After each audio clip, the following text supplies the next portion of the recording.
Good morning students. आज हम thermodynamics में आगे का टॉपिक स्टडी करेंगे, द्रवों तथा गैसों की परम एंट्रोपी का निर्धारण, determination of absolute entropies of liquid and gases. पिछली क्लास में हमने नर्स्ट हीट थ्योरम पढ़ा था और उसके साथ ऊष्मागतिकी का तृतीय नियम पढ़ा था। अब हम ये देखेंगे आज कि द्रव और गैसों के लिए एब्सोल्यूट एंट्रोपी का निर्धारण किस प्रकार से किया जा सकता है, determination of absolute entropies of liquid and gases.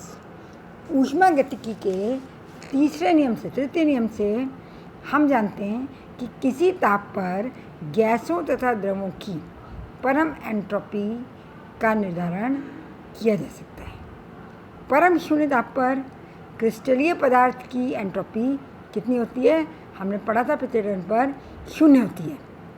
The entropy of a perfect crystalline substance eight absolute zero is zero. अतः पदार्थ की कुल परम एंट्रोपी किसी दी हुई अवस्था के लिए तथा दिए गए ताप पर एंट्रोपी परिवर्तनों के योग के बराबर होती है। जब कोई पदार्थ परम शून्य पर ठोस अवस्था से किसी ताप पर दी गई अवस्था को प्राप्त करता है तो इन सारे प्रक्रमों में जो एंट्रोपी में परिवर्तन होता है वो कुल उस अवस्था में एंट्रोपी के बराबर होता है। जैसे इसको फिर समझ लीजिए, हमने माना कि 25 डिग्री सेंटीग्रेड ताप पर और एक वायुमंडलीय ताप पर किसी गैस की परम एंट्रोपी ज्ञात करनी है, एब्सोल्यूट एंट्रोपी फाइंड आउट करनी है किसी भी गैस के लिए at 25 degree centigrade temperature and 1 atmospheric pressure. तो ये एंट्रोपी जो है ये निम्न प्रक्रमों में हो रही एंट्रोपी परिवर्तनों के योग के बराबर होगी, जबकि प्रत्येक परिवर्तन उत्क्रमणीय है।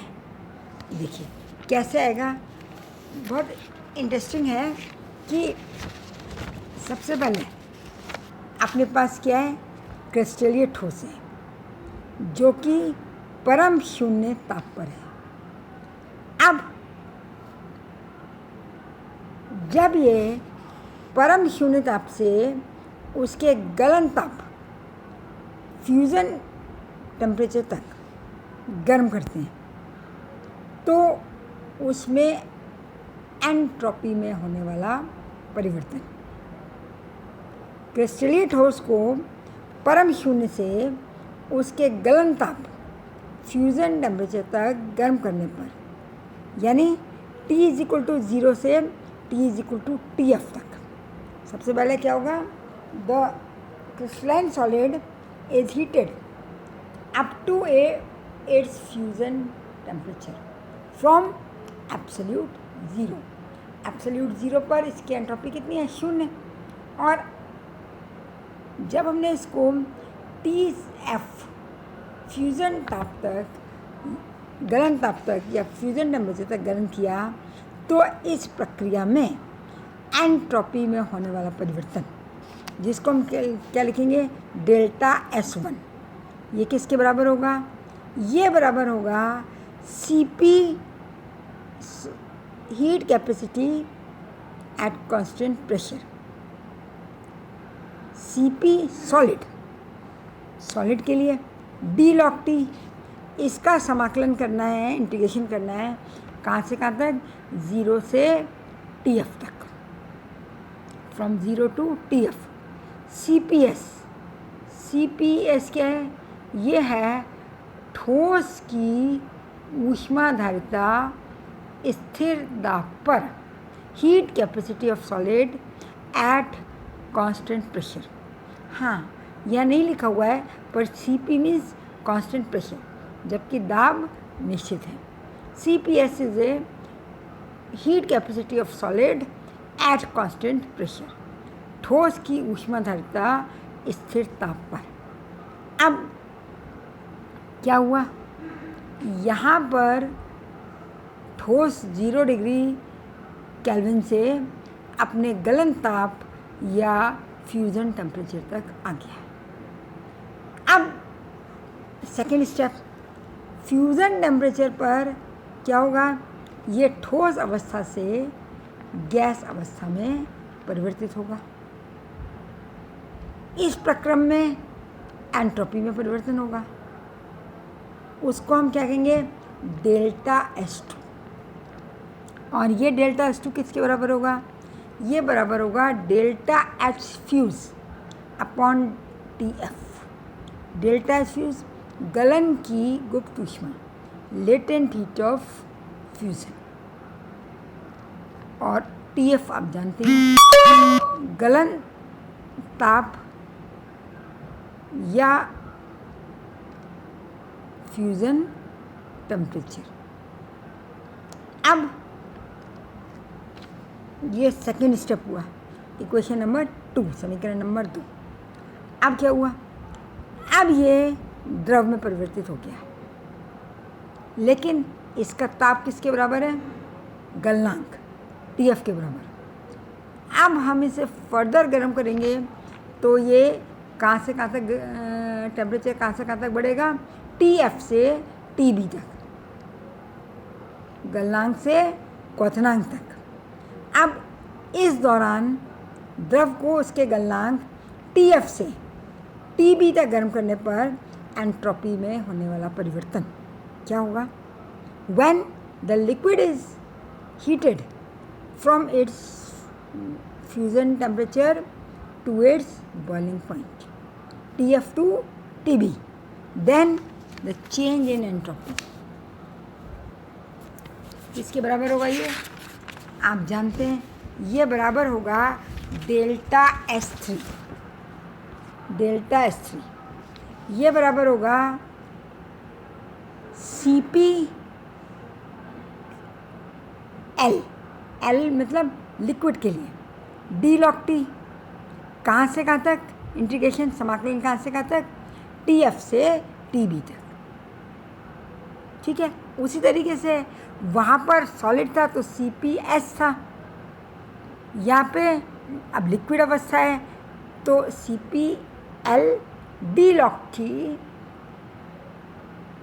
इंटीग्रेशन TF to TB, ये log to the base E है इसलिए ln, ये आपकी है समीकरण नंबर 3। CPL क्या है, पदार्थ की द्रव अवस्था में ऊष्माधारिता स्थिर दाब पर, heat capacity of substance in liquid state at constant pressure.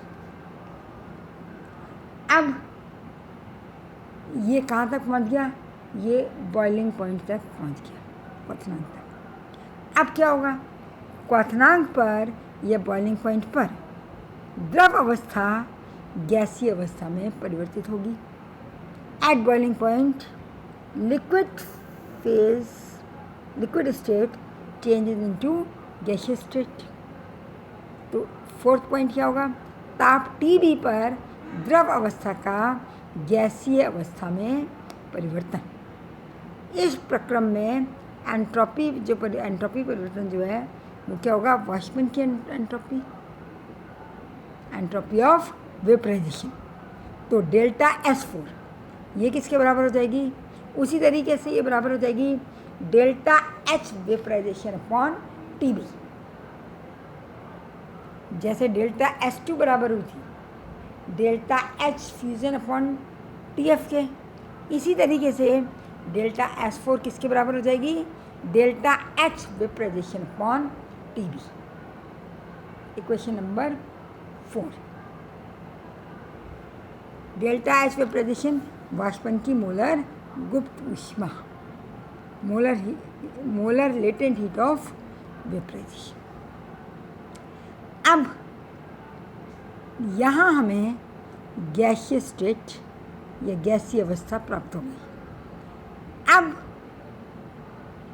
Gas को TB से, उसके बॉइलिंग पॉइंट से दिए गए ताप तक, दिया गया ताप T डिग्री भी हो सकता है या 25 डिग्री सेंटीग्रेड यानी 298.15 केल्विन भी हो सकता है, जो नॉर्मल टेम्परेचर माना जाता है, तक गर्म करने पर एंट्रोपी में परिवर्तन, इसको हम कहेंगे डेल्टा S5। CP, अब ये किस अवस्था में आ गया? गैस। CPG D-log T, कहाँ से कहाँ तक? TB से। अगर 25 डिग्री तक करना है, 25 डिग्री सेंटीग्रेड तक करना है तो TB से 298.15 केल्विन, और अगर दिए गए टेम्परेचर तक करना है तो TB से T, समाकलन किसका? CP gas D-log T। ये आपकी समीकरण नंबर 5। अब अगर हम इस स्टेज पर, इस अवस्था में गैस की परम एंट्रोपी, एब्सोल्यूट एंट्रोपी की गणना करना चाहते हैं तो हमें क्या करना पड़ेगा? सभी एंट्रोपी परिवर्तनों का योग लेना पड़ेगा। गैस की परम एंट्रोपी, जिसको हम ST कह सकते हैं, किसी ताप T पर दिए गए सभी एंट्रोपी परिवर्तन के मानों के योग के बराबर होगी। At T temperature, the absolute entropy ST of a gas is equal to the summation of all the entropy changes। यानी हम ST को किसके बराबर लिख सकते हैं? ST is equal to delta S1 plus delta S2 plus delta S3 plus delta S4 plus delta S5। अब आप सबकी वैल्यू रख लीजिए। डेल्टा S1 किसके बराबर है? आपने पहले देखा 0 से TF तक इंटीग्रेशन CPS D-log T। आप देख सकते हैं S1 की वैल्यू आपने निकाली ली, प्लस डेल्टा S2 की जगह आपने क्या लिखा? Delta H fusion upon TF, plus delta S3 की जगह integration TF to TB, delta CP अब लिक्विड हो गया D-log T, plus delta S4 की जगह डेल्टा S4 आप ले आइए, delta H vaporisation upon TB, और डेल्टा S5 की जगह TB से T तक इंटीग्रेशन किसका? CP gas D-log T। This is equation number 6, समीकरण नंबर 6। अब ये तो किसी निश्चित ताप पर गैस की, निश्चित ताप मतलब ताप T पर गैस की एब्सोल्यूट एंट्रोपी या परम एंट्रोपी है। इसी तरीके से अगर हम द्रव की परम एंट्रोपी निकालने हैं तो हमें केवल द्रव तक ही आना है, लिक्विड तक ही आना है। यानी पहले परम शून्य ताप से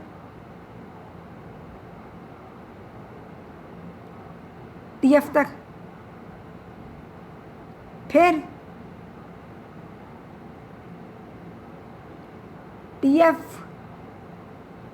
पर ठोस से द्रव में परिवर्तन, और फिर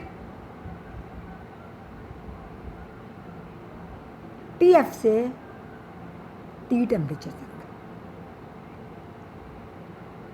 यानी हमें केवल 3 पदों का ही योग करना पड़ेगा। तो किसी ताप T पर द्रव की परम एंट्रोपी ST प्रथम 3 पदों के योग के बराबर होगी। At temperature T, the absolute entropy of a liquid is equal to the sum of first 3 steps. ST is equal to delta S1 plus delta S2 plus delta S3। यानी ST is equal to 0 to TF यहाँ T लिखा है, it should be TF, CPS D log T plus delta H fusion upon TF plus TF to T CPL D log T, इक्वेशन number 7। यहाँ जो first step है naturally it is 0 to TF, इसको आप TF कर लीजिए। इसी प्रकार किसी ताप पर अगर ठोस की परम एंट्रोपी निकालना है तो वो किस समीकरण से प्राप्त होगी? केवल पहले ही स्टेप क्या, 0 से T CP solid D log T। 0 means absolute 0 और T वो ताप जिस पर हमको सॉलिड की एंट्रोपी फाइंड आउट करनी हो। या तो the entropy of A solid at the absolute entropy of a solid at temperature T is given by ST is equal to CPS D log T integration 0 to T, इक्वेशन number 8, समीकरण number 8। तो इस तरीके से हमने देखा कि ठोस, द्रव और गैस, इनकी परम एंट्रोपी का निर्धारण ऊष्मागतिकी के तृतीय नियम से किया जा सकता है। पहले हमने पढ़ा था कि एंट्रोपी में परिवर्तन ज्ञात किया जा सकता है परंतु परम एंट्रोपी ज्ञात नहीं की जा सकती है।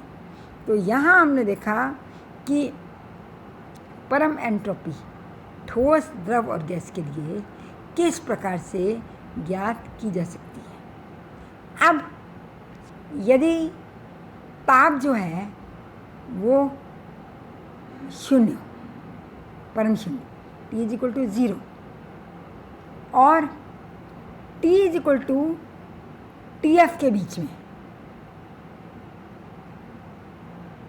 ठोस में क्रिस्टलीय रूपांतरण होता है, यानी एक ठोस अवस्था से यह दूसरे अपरूप में परिवर्तित होता है। तो ये कहलाता है संक्रमण या ट्रांजिशन। और संक्रमण की entropy, entropy of the entropy change in transition को भी हमें समीकरण 6 में, छठे में सम्मिलित करना पड़ेगा। देखिए दिस इज द क्वेश्चन 6, है ना। अब यहाँ इक्वेशन 6 क्या बता रही है? इक्वेशन 6 केवल ये बता रही है कि शून्य, परम शून्य ताप से TF तक एंट्रोपी में परिवर्तन हुआ। उसके बाद जब यह ठोस से द्रव में बदला तो एंट्रोपी में परिवर्तन हुआ। और फिर जब ये द्रव का ताप हमने बॉइलिंग पॉइंट तक, क्वथनांक तक बढ़ाया तो एंट्रोपी में परिवर्तन हुआ। फिर ये बॉइलिंग पॉइंट पर जब लिक्विड से वेपर में चेंज हुआ तो एंट्रोपी में परिवर्तन हुआ। और फिर गैस या वेपर बनने के बाद जिस ताप तक गर्म किया तो एंट्रोपी में परिवर्तन हुआ। लेकिन यदि ठोस अवस्था में एक अपरूप से दूसरे अपरूप में भी परिवर्तन हो रहा है तो हम इसमें 2 स्टेप और ऐड हो जाएंगे। समीकरण 6 के प्रथम पद को निम्न 3 पदों से प्रतिस्थापित करना पड़ेगा। फर्स्ट स्टेप को देखिए किस किस से प्रतिस्थापित करना पड़ेगा। फर्स्ट स्टेप की जगह 3 पद आ जाएंगे। यदि 0 डिग्री केल्विन पर ठोस का अल्फा अपरूप है, अल्फा एलोट्रोपिक फॉर्म है, और TT जो है ट्रांजिशन है, टेम्परेचर है, उस पर ये बीटा एलोट्रोपिक फॉर्म में रूपांतरित होता है। If at 0 degree centigrade, 0 degree kelvin, there is alpha allotropic form of a solid and it is converted into beta allotropic form at a temperature TT, transition temperature। तो first step की जगह हम क्या लिखेंगे, पहले तो CP अल्फ़ा, अल्फ़ा फॉर्म की होगी, डी लॉग टी, इंटीग्रेशन कहाँ से कहाँ तक। अब यह अल्फ़ा फॉर्म केवल ट्रांजिशन टेम्परेचर या संक्रमण ताप तक ही रहेगी, तो 0 to T, TT, ठीक है। अब प्लस ट्रांजिशन टेम्परेचर पे क्या हो रहा है, alpha form is converted into beta, तो delta HT upon TT, change in enthalpy during transition,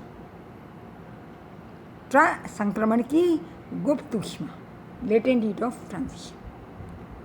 फिर प्लस, अब ट्रांजिशन टेम्परेचर से कहाँ तक समाकलन, फ्यूज़न टेम्परेचर या गलन ताप तक, सी किसका, CP बीटा, अब बीटा फॉर्म में हो गया डी लॉग टी, तो जो पहला पद था उसकी जगह ये तीनों पद लिखे जाएंगे। तो आप जानते हैं ST किसके बराबर हो जाएगा, पहले हमने ये तीनों पद लिख लिए, क्या क्या, 0 to TT integration CP alpha d log T plus delta HT upon TT plus integration TT से TF तक CP beta d log T plus, अब second step delta S fusion upon TF plus third step integration TF से TB तक delta CP liquid d log T plus fourth step delta H vaporisation upon TB plus fifth step that is integration TB to T TB to T CP G D log T। This is equation number 9। अब हमने क्या देखा कि इस समीकरण से हम किसी भी ठोस, द्रव अथवा गैस की परम एंट्रोपी या एब्सोल्यूट एंट्रोपी की गणना कर सकते हैं, चाहे वो ठोस अवस्था में एक से अधिक एलोट्रोपिक फॉर्म में भी एग्जिस्ट करती हो। By equation number 9 we can calculate the absolute entropy of solid, liquid or gas even if it exists in more than one allotropic form in solid state। तो आज के लिए इतना ही। This is for all about today. Thank you.